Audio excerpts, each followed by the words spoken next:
ጤና ይስጥልን ውድ የረመጥ ሚዲያ ቤተሰቦች እንደምን አላችሁ? ይህ ረመጥ ሚዲያ ነው። የተለያዩ አጫጭር መረጃዎችን ይዘንላችሁ ቀርበናል። እስከ ዝግጅታችን ፍጻሜ ድረስ ቆይታችሁን ከኛ ጋር እንድታደርጉ በአክብሮት ጋበዝ። የኮንዶሚኒየም ቤት ባለቤት ለመሆን ሲቆጥቡ ለነበሩ ዜጎች ቅድሚያ የሚሰጥ መሆኑ ተገለጸ።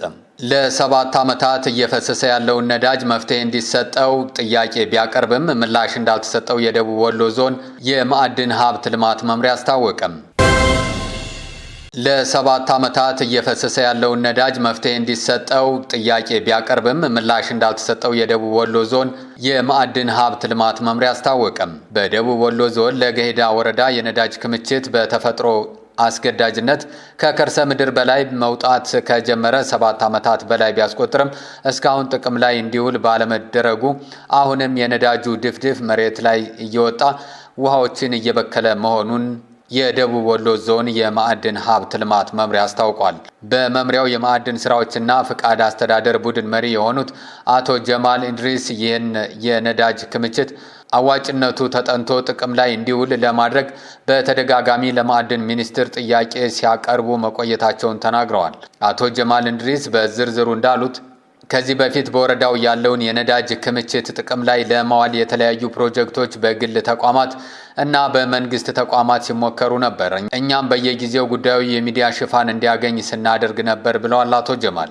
እኛ ማድረግ የምንችለው ጥናት እንዲካሄድበት ግፊት ማድረግ ነው። በዚህም መሰረት በ2011 ዓ.ም ማዕድን ሚኒስቴር በጉዳዩ ላይ ውይይት አካሂዶ ነበር።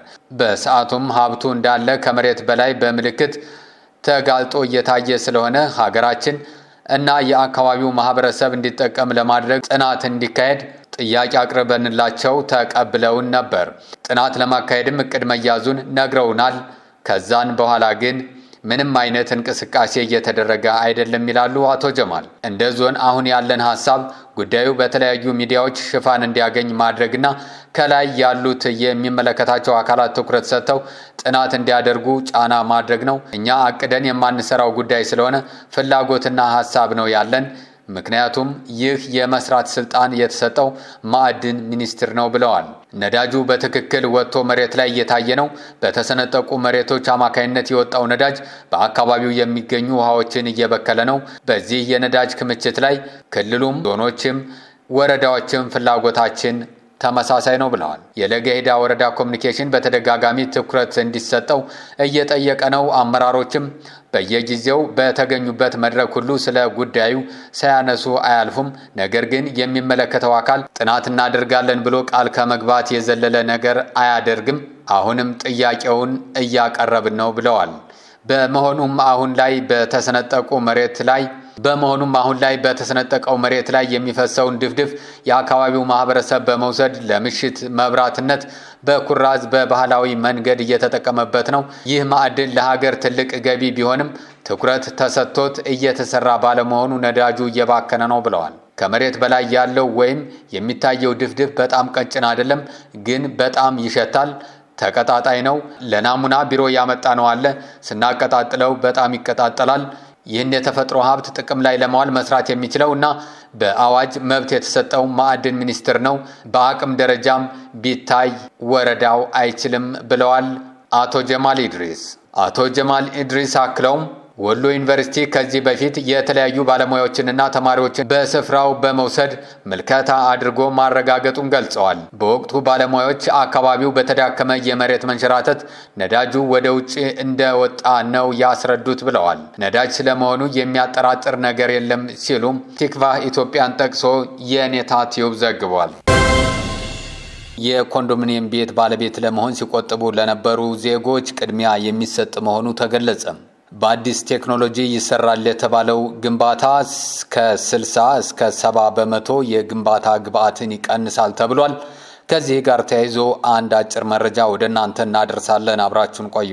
ለሀገሪቷ የመጀመሪያ ነው የተባለው ኮልድ ፎርምድ ስቲል CFS የግንባታ ቴክኖሎጂን በመጠቀም የሚገነቡ ቤቶች ከ60 እስከ 70 በመቶ የግንባታ ግብአት ወጪን እንደሚቆጥብ የአዲስ አበባ ቤቶች ልማት ኮርፖሬሽን አስታወቀ።